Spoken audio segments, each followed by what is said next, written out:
공식 선거운동 사흘차, 후보들은 일제히 PK로 향했습니다. 저마다의 공약으로 시민들을 설득했습니다.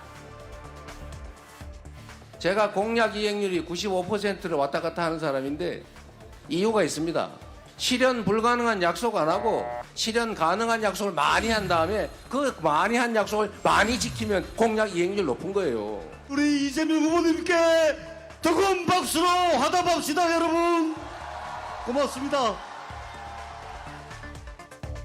네, 이렇게 약속의 손가락을 보여준 이재명 후보, 실현 가능한 공약을 강조했습니다. 산업은행 부산 이전이 어렵다고 말하면서 해양수산부뿐만 아니라 HMM 같은 해운 회사들을 부산으로 옮기겠다고 말했습니다. 인상적인 건 각 회사들의 노조들과 시민들이 보는 앞에서 이렇게 약속을 했다는 겁니다. 부산 시민 여러분, 일이란 이렇게 하는 거죠. 맞습니다. 성과로 보답하겠습니다. 김문수 후보도 과학 대통령이 되겠다고 말하면서 우주항공청과 두산에너빌리티를 방문했는데요. 과학기술의 발전을 챙기는 전담 부총리를 신설하겠다고 말했습니다. 이 부총리가 왜 필요하냐? 바로 국가 의지, 이것이 예산으로 그리고 권한으로 이렇게 돼야만 이 분야의 성과가 나옵니다. 그 외에 다 말로 하는 건 소용없습니다. 네, 이준석 후보도 산업은행을 부산으로 옮기는 건 효과가 제한적이라면서 세제 혜택을 통해서 부산을 금융허브로 만들겠다고 말했습니다. 그리고 이런 공약도 내걸었습니다. 야구가 부산 문화의 핵심이기 때문에 샌프란시스코 야구장과 비견될 수 있는 바닷가 연변에 있는 명품 야구장을 만드는 것도 제가 새로운 공약으로 넣도록 하겠습니다. 후보들의 공약, 부산 시민들, 더 나아가서 우리 국민들을 얼마나 설득했을까요? 네, 오늘도 대선 관련 소식을 가장 잘 추려서 가장 빠르게 가장 정확하게 전해드리겠습니다. 세 분께 이 질문을 드리고 싶었어요. 어제는 TK가 똑같은 일정이었고 오늘은 다 함께 PK로 갔단 말이에요. 서로 상대를 의식하는 일정을 짜는 건가요? 아니면 후보마다 생각하는 중요도의 순서가 비슷한 건가요? 아니면 우연인가요? 일단 전 우연이라고 생각을 하고요. 우연이요? 그런데 이렇게 대선 초반에 주요 후보들의 일정이 겹치는 건 전 처음 보는 것 같습니다. 예. 또 정치 선거를 꽤 많이 봤는데 이렇게 초반에 PK, TK가 겹치는 것도 전 처음 본 것 같고, 근데 일정은 겹치지만 그 두 후보들의 속내는 전 다르다고 생각합니다. 일단 그 보수 김문수 후보 같은 경우에는 아무래도 집토끼를 단속하러 가야 되는 상황인 거고, 그리고 이준석 후보 같은 경우도 이제 보수 적장자를 주장하고 있는 상황이기 때문에 뭔가 이 PK, 이 보수의 민심이 좋은 그런 데를 가서 본인이 보수 진영의 후보다, 적장자다라는 걸 주장하기 위해 가는 것 같은데요. 이재명 후보는 좀 다르게 가는 거죠. 그러니까 민주당 입장에서 영남은 어떻게 보면 산토끼라고 불릴 수 있는 원래 주요 지지 세력이 아닙니다. 그럼에도 불구하고 PK, 영남 지역에 이렇게 공을 들이는 이유는 이번 선거에서만큼은 우리가 영남에서도 압도적 표를 좀 받아서 전체적인 압도적 승리를 거두겠다는 의지를 표현하고 있는 것이고, 그렇기 때문에 김문수 후보나 이준석 후보와는 달리 우리는 좀 더 큰 뜻으로 이렇게 영남을 집중 공략하고 있다는 말씀을 드리고 싶습니다. 예, 일정은 비슷하지만 목표는 다르다 이 말씀이고요. 저는 새 후보의 동선이 영남 지역에 집중된 것은 우연은 아니고 전략적 필연이다 이렇게 생각합니다. 영남 지역은 전통적으로 우리 국민의힘 보수 정당 입장에서는 뭐 텃밭이다, 안방이다, 우리가 반드시 지켜야 할 곳이다 이렇게 인식돼 왔습니다. 예. 지난 총선에도 영남 지역에 계신 유권자분들께서 개헌 저지선을 지켜주셨죠. 그렇기 때문에 영남 지역 유권자들은 국민 입장에서는 반드시 지켜야 할 분들입니다. 그런데 아무래도 선거 초반에 지금 저희가 수세에 몰려 있는 것은 분명한 사실인 것 같습니다. 왜냐하면 이재명 후보는 영남 지역이 아까 성치훈 부의장께서 산토끼라 말씀하셨는데 지금 영남 지역 우리 보수의 안방이라고 할 수 있는 곳을 치고 들어오고 있는 형국이거든요. 근데 국민의 입장에서는 그 이재명 후보의 공격에 맞서서 과연 빼앗길 것이냐 지킬 것이냐 이 싸움을 하고 있습니다. 그렇기 예. 때문에 굉장히 지금 현재 선거 초반에는 국민의 힘이 수세에 몰려 있다는 것을 보여주는 한 장면이 아닐까 싶고요. 하지만 아직 선거가 이제 시작했고 앞으로 많이 남아 있습니다. 저희가 또 다시 치고 올라갈 많은 기회가 남아 있다고 생각합니다. 예, 아직 20일이 남아 있죠. 20일 남았는데 이준석 후보는 벌써 목이 쉰 것 같아요. 예. 네, 아무래도 상대적으로 좀 젊은 나이에 체력을 많이 소진하면서 이제 새벽부터 밤 늦게까지 이제 유세를 하고 최대한의 시간을 활용하고 있는 것이 사실 저희의 전략이기 때문에 아무래도 좀 목이 쉰 모습을 좀 많이 보이는 것 같은데요. 결국에는 새 후보의 어떤 전략적인 것이 우연히 맞아 떨어졌다 이렇게 평가할 예. 수 있을 것 같아요. 이재명 후보는 방금 말씀하신 것처럼 결국에는 상대적으로 좀 높은 지지율을 자랑하고 있는 듯하지만 박스권에 갇혔다라는 분석도 많았거든요. 그런 측면에서 봤을 때는 결국에는 영남 지역과 TK 지역의 민심을 잡지 않는다면 그 박스권에 갇혔을 때 다른 후보들이 치고 올라왔을 때 어떤 국면이 펼쳐질지 모른다. 이런 해석을 하고 있는 것 같은데 다만 이재명 후보의 구체적인 공약으로 봤을 때는 과연 영남 지역과 TK 지역 그리고 특히나 어제 셰셰 발언 같은 것들을 봤을 때 과연 그것이 진정성 있게 느껴질까는 조금 의문이 있는 것 같고요. 또 김문수 후보 같은 경우에는 한덕수 전 총리와의 단일화 과정에서 사실 굉장히 좀 볼썽사나운 모습들을 당 내부적으로 보여줬어요. 그래서 유세 현장에서 봤을 때도 예전보다는 그렇게 대구 시민들과 영남 지역의 시민들이 그렇게 환호해주는 모습은 아니었다. 오히려 조금 예. 더 우려스러운 모습을 보여줬기 때문에 우선 집토끼부터 잡아야 그 다음에 어떤 확정을 노려볼 수 있다. 그런 전략인 것 같고요. 저희 이준석 후보와 개혁신당 같은 경우에는 뭐 아직까지도 많이 부족하긴 하지만 결국에는 저희는 이제 계속해서 주장하는 게 이제 노무현 전 대통령의 모델을 강조하면서 부산부터 대구까지 결국에는 동남풍이 불어야 우리가 전국을 뒤집을 수 있다라는 전략을 세우고 있기 때문에 저러한 전략이 우연히 맞아 떨어졌다라고 볼 수 있을 것 같습니다. 예, 우연인 듯 필연인 듯 다양한 분석들이 나왔습니다. 그렇다면 후보 자신이 밝히는 이런 일정을 짠 이유는 무엇일까? 결론부터 말씀드리면 세 분의 분석과 상당히 유사합니다. 한번 들어볼까요? 험지라서 먼저 온 것은 아닙니다. 모두 다 대한민국 국민들이시고 그냥 전통적인 루트에 따라서 경부선 라인으로 내려온 것입니다. 우선은 우리의 목표는 압도적 승리가 아니라 반드시 승리입니다. 한 표라도 반드시 이기기 위해서 죽을 힘을 다하고 있습니다. 이재명 후보 입장이 어떻게 되나? 어디로 오시죠? 나는 몰라서 그래요. 그럼 별로 겹치는 건 아닌데. 뭐 그거는 우리나라가 뭐 넓지 않기 때문에 너무 뻔하지 않습니까, 그죠? 몇 개 지역 뭐 수도권, 뭐 충청, 경상도, 전라도 뭐 이렇게 뻔하게 몇 개밖에 없으니까. 부산에 대해서 좀 새로운 비전을 이야기할 때가 아닌가 이런 생각하고요. 제가 윤석열 정부 초기에 유세차에 올라가서 했던 말들이고 그게 안 지켜졌기 때문에 똑같은 말 하고 계신 겁니다. 그렇기 때문에 윤석열 정부에서 하나의 약속도 지키지 않았기 때문에 결과적으로 거짓말을 다시 반복하시는 상황이 됐거든요. 예. 자, 그렇다면 이 시각 후보들은 어디에 있을까요? 한번 보겠습니다. 기호 1번. 민주당 이재명 후보는 5시에 통영에서 유세를 하고 6시 30분에 거제로 넘어갑니다. 저희가 현장 영상이 들어오는 대로 계속 업데이트해서 전해드리도록 하죠. 선거운동 사흘째고요. 이재명 후보의 동선을 보면 첫날은 수도권, 이튿날은 영남권, 오늘도 영남권입니다. 어제는 주로 대구 경북에서 포항, 울산으로 넘어가는 그런 일정이었고요.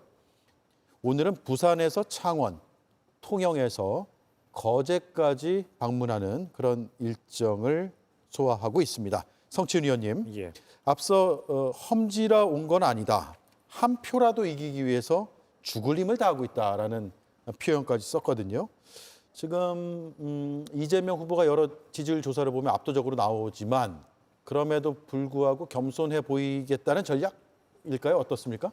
사실 저희의 이번 목표는 55% 득표 그리고 10% 이상 차이로 이기겠다라는 걸 목표로 내세웠습니다. 예. 그만큼 압도적 승리를 하겠다고 말씀을 드리고 있습니다만 사실 대한민국 정치가 지난 2022년 대선 결과를 볼 수 있듯이 뭔가 진보와 보수 양 진영으로 극단으로 뭔가 갈라져 있어요. 그렇기 때문에 지금 나타나는 지지율이 실제 투표에 얼마만큼 비슷하게 나타날지는 알 수 없는 것입니다. 예. 그렇기 때문에 민주당은 끝까지 한 표라도 더 얻기 위해 최선을 다해야 한다라는 그런 자세를 말씀해 주신 거라고 생각을 하고요. 또 그런 건 있습니다. 있습니다. 우리가 뭐 영남 지역에서 우리가 늘 표를 그렇게 많이 받지 못했기 때문에 뭐 한 표라도 더 받겠다. 뭐 그 약세 지역이지만 우리도 영남 지역을 방문하고 있습니다. 그냥 인사치레로 온 것이 아니라 정말 영남 지역의 발전을 위해서 우리는 노력할 것이다. 우리는 민주당 정권이 새로 들어서게 된다면은 이전까지 뭔가 자신들의 우세 지역을 뭐 중심으로 뭔가 중요 사업을 추진한다거나 이런 모습을 보였던 거는 잘못된 것이기 때문에 예. 우리는 앞으로 이제 뭐 호남 정권, 수도권 중심 정권 이런 것이 아니라 정말 전국에 대한 정책들을 펼칠 수 있는 그런 정당으로 가겠다는 포부를 지금 계속 말씀하고 계신 것이거든요. 예. 그렇기 때문에 지금 선거 기간 동안 계속 얘기하고 있는 이재명 후보의 말을 좀 기울여 주시면 뭔가 통합, 이제는 체제 전쟁 뭐 그런 것들 다 이제는 필요 없다. 진보 보수 전쟁 이런 것 때문에 사실 지난 윤석열 정부가 야당과 섭취도 하지 않고 의회와 대화도 하지 않지 않았느냐. 반국가 세력을 정의하고 이런 모습을 버리고 우리는 영남 호남 할 것 없이 대한민국을 하나로 통합할 수 있는 그런 정부를 만들겠다는 의지를 계속해서 보여주시는 거라고 받아주시면 좋겠습니다. 예, 이순신 정신을 민주당에서 언급했거든요. 조승래 수석 대변인은 이렇게 설명을 했습니다. 동남권, 호남권의 발전과 통합 포부가 담긴 일정이다. 이순신 호국 정신을 이어받아서 국난 극복의 의지를 되새길 것이다라는 점을 강조를 했습니다. 자, 이어서 기호 2번 김문수 후보 밀양을 거쳐서 5시부터 양산 통도사에서 유세 일정을 지금 소화하고 있고 역시나 현장 영상들이 들어오면 함께 전해드리도록 하죠. 첫날부터 한번 쭉 분석을 해볼까요? 첫날 서울, 대전, 대구, 그리고 어제 대구, 울산, 부산 이렇게 방문을 했습니다. 저희가 전국 지도로 표시를 해놨기 때문에 한눈에 보실 수 있을 것 같습니다. 그리고 오늘 진주, 사천, 창원, 밀양, 양산으로 해서 점점 붉은색인 게 오늘이고요. 조금 옅은 붉은색인 게 어제와 그제 일정입니다. 그리고 신동국 대변인이 밝힌 일정은 영남이 가장 큰 지지 기반인 만큼 가장 먼저 인사드리는 것이 좋겠다는 판단이었다.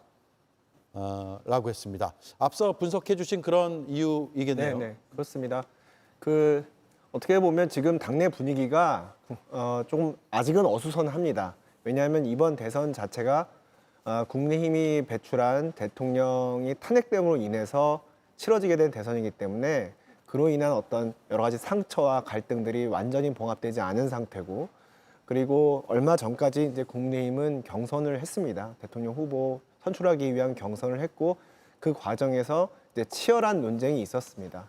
그리고 또 5월 10일 정점을 달렸던 후보 단일화 파동까지 겪었습니다. 그렇기 때문에 아직 당내 분위기가 어수선하고 좀 정돈이 안 돼 있는데, 그럴 때일수록 기본부터 다져가자는 생각으로 저희 안방이라고 할 수 있고 저희를 항상 지지해 주시고 응원해 주시는 영남권에 계신 유권자분들부터 먼저 찾아뵙고 이렇게 결기를 다지는 것이 필요하다고 생각했습니다. 그리고 앞으로 이제 결국 대선은 51%를 이겨야 되는 싸움 아니겠습니까? 이제 보수 안방에서 시작했지만 중도로 나아가서 호남까지 저희가 뻗어 나갈 수 있도록 앞으로 남은 기간 동안 열심히 뛸 생각입니다. 예. 우리나라가 넓지 않기 때문에 뻔하지 않나라고 김문수 후보가 아까 얘기를 했었는데요. 이게 동선이 겹치는 걸 두고 얘기를 한 거죠. 근데 앞으로 계속 그런 후보들이 우리나라가 넓지 않기 때문에 계속 동선이 겹칠까요? 서로 일정 좀 피하고 짜고 그러지 않나요? 공유를 어떻습니까? 안 하나요? 서로 공유를 그렇게, 그러니까 이제 저 같은 이제 세종시에서 같은 경우에는 유세차를 댈 수 있는 곳이 한정돼 있기 때문에 서로 일정 공유를 하거든요. 예. 왜냐하면 같은 곳에서 같이 유세차를 대면 서로 소리가 섞여가지고 제대로 유세가 안 되거든요. 하지만 이 대선 캠프의 경우에는 워낙 전국이 넓기 때문에 딱히 서로 일정을 공유하지 않고 그렇게 이제 유세 일정을 짭니다. 그래서 제 생각에는 그냥 우연히 겹친 거고, 다만 큰 전략적 판단이 현재 국민의힘이 좀 수세에 몰린 상황이 있었기 때문에 영남 지역에서부터 유세를 할 수밖에 없었지 않나 이렇게 생각을 하고요. 예. 다시 한번 말씀드렸지만 민주당 같은 경우에는 90%의 압도적인 득표로 이재명 후보가 진작에 후보였고, 저희는 이제 후보를 정해서 막 후보 등록을 해서 이제 출발을 했거든요. 이제 지금부터 저희들의 레이스를 지켜봐 주시면 더 좋을 것 같습니다. 예. 자, 내일 일정이 궁금하네요. 내일 일정 나왔나요? 아직 발표가 안 됐죠? 예, 확인을 못했습니다. 네. 예, 네. 저도 확인이 안 됐는데 지금 PK에 다 새 후보가 있는데 그 다음 일정은 어디로 갈지 상당히 주목되는 부분이고, 자, 기호 4번 개혁신당 이준석 후보 지금 이 시각에 부산 자갈치 시장에 있고 6시 30분부터는 서면 젊음의 거리로 이동을 한다고 합니다. 자, 역시나 지난 사흘을 한번 정리해 볼까요? 첫날 여수에서 자정에 바로 시작을 했고 네. 다시 서울로 와서 기자회견도 하고 언론 인터뷰도 하고 어제는 대구에 갔고 오늘은 부산입니다. 이렇게 PK를 넓게 가는 게 아니라 부산 안에서 여러 곳을 이렇게 방문하는 그런 일정이네요. 네, 아무래도 방금 자료 화면을 통해서 보셨듯이 이준석 후보는 좀 상대적으로 젊은 체력을 가지고 있기 때문에 조금 다른 후보들보다는 이제 조금 자유롭게 이동할 수 있다는 장점은 있는 것 같아요. 그리고 또 조직이나 자금 측면에서도 상대 후보보다는 조금 작은 측면이 있기 때문에 조금 효율적인 움직임이 필요한 상황입니다. 그래서 김문수 후보는 아까 자료를 봤듯이 조금 더 구석구석 갈 수 있는 상황이지만 이준석 후보는 보다 굵직굵직한 움직임을 보이면서 이준석 후보의 존재감을 알리는 것이 먼저입니다. 그래서 예. 그러한 동선을 취한 다음에 지금 김문수 후보나 이재명 후보가 취하고 있는 전략들을 취할 것 같고요. 그리고 김문수 후보 같은 경우에는 아마 저희와 동선은 앞으로는 좀 겹치기 힘들지 않을까라고 개인적으로는 좀 생각을 하고 있습니다. 왜냐하면 앞서 말씀드렸다시피 김문수 후보는 어쨌든 지금 집토끼를 잡는 방향으로 가서 2등이 위험할 수 있다는 인식이 당내부에서도 있을 수 있기 때문에 보다 약간 영남 지역과 TK 지역을 좀 신경을 쓸 수밖에 없는 상황이고 이준석 후보 같은 경우에는 지난 국민의힘 대표로 있었을 때부터 소위 말하는 서진 정책이라는 것을 강조하면서 김종인 위원장 때부터 있었던 호남 지역으로 진출하는 것들 그리고 5.18 민주화운동이나 이런 문제에 대해서 당이 소홀했던 것에 대해서 사과하는 모습들을 보였는데 글쎄요, 김문수 후보는 그동안의 어떤 발언들이나 그런 것을 봤을 때 과연 지금 20일 정도의 남은 기간에서 그런 전향적인 태도를 취해서 이준석 후보가 그때 당시 대표로 있음으로써 가져갔던 그런 서진 정책을 이어갈 수 있을까? 그래서 호남 지역에서 적극적으로 유세를 할 수 있을까? 이런 측면에서 봤을 때는 아무래도 이준석 후보와는 조금 지금부터는 동선이 달라지지 않을까? 그런 생각을 달라질 것 같다. 하고 있습니다. 예. 반론하시겠어요? 반론 좀 해야겠는데요. 예. 이준석 후보 젊은 거 계속 강조하시는데 그 동선으로 따지면 이준석 후보는 동선이 몇 개가 그러니까 그 정착해서 유세하는 데가 몇 군데 안 되고 김문수 후보가 오히려 동선이 더 길거든요. 예. 그 얘기는 체력적으로 김문수 후보가 훨씬 더 강한 체력을 요구하는 일정을 소화하고 있다는 걸 의미합니다. 이준석 후보가 이렇게 몇 군데 이제 그 집중적으로 유세를 하는 것은 본인의 이제 다른 선거 전략적 판단인 것 같은데 임승호 대변인께서 이제 계속 젊은 걸 강조하려고 하시는 것 같습니다. 이게 젊은 후보라면 저렇게 목이 저렇게 초반에 쉬지는 않았을 것 같아요. 예, 김문수 후보는 다들 아시다시피 그 턱걸이를 굉장히 잘하십니다. 예, 체력적으로 예. 문제가 없는 후보고 예, 사진 많이 봤어요. 예, 앞으로도 굉장히 광범위한 그런 동선을 소화할 것으로 보입니다. 예. 재반론 하시겠어요? 뭐 턱걸이 개수가 이준석 후보는 공식 측정량이 없어서 제가 뭐 그걸로는 반박을 못 드리겠는데 제가 말씀드리고 싶은 것은 뭐 벌써 목소리 쉬었다라고 말씀을 하시지만 선거운동 기간 이전에서 봤을 때부터 이준석 후보는 새벽 5시, 6시부터 출근길 인사라는 것을 했습니다. 제가 뭐 김문수 후보의 전략을 비판하고자 하는 건 아니지만 이준석 후보가 00시부터 사실 다른 후보보다 먼저 앞서서 여수 산단을 방문하면서 그런 일정들을 소화했거든요. 그래서 그런 일정들을 봤을 때는 어쨌든 지금 다른 후보들보다 열심히 뛰고 있다는 것은 뭐 부정할 수 없는 사실인 것 같고 그래서 목소리가 쉬었다는 것이 과연 체력의 부족을 의미하는 것인지 아니면 좀 더 이동을 많이 해서 선거운동에 많이 신경을 썼다는 것인지는 시청자들의 판단에 몫을 맡깁니다. 체력을 강조하시길래 제가 한마디 했습니다. 예. 알겠습니다. 자, 유세 현장도 그렇고요. 이 스튜디오에서도 국민의힘과 개혁신당의 신경전이 아주 묘한 신경전이 벌어지고 있는 것 같습니다. 한 말씀 하시겠어요, 마지막으로? 그러니까 지금 제가 말을 얹으면 보수 지지층, 전통적 보수 지지층이 원하는 거는 예. 누가 체력이 좋냐, 누가 일정을 많이 소화하냐가 아닙니다. 왜 도대체 보수 진영에서 배출한 대통령이 2번 연속 파면당했는가? 왜 3번 연속 개헌일에 헌정일에 총선에서 3번 연속 보수 정당이 패배했는가? 이거에 대한 원인과 분석, 비전을 제시해주는 후보를 원하는 것이지 누가 열심히 돌아다니냐, 누가 목소리를 더 크게 내느냐, 누가 턱걸이를 많이 하느냐, 이거는 부수적인 거라는 걸 말씀을 드리고 싶습니다. 예, 알겠습니다. 반론과 재반론을 들으면 끝이 없을 것 같아서 일단 여기까지 하고요.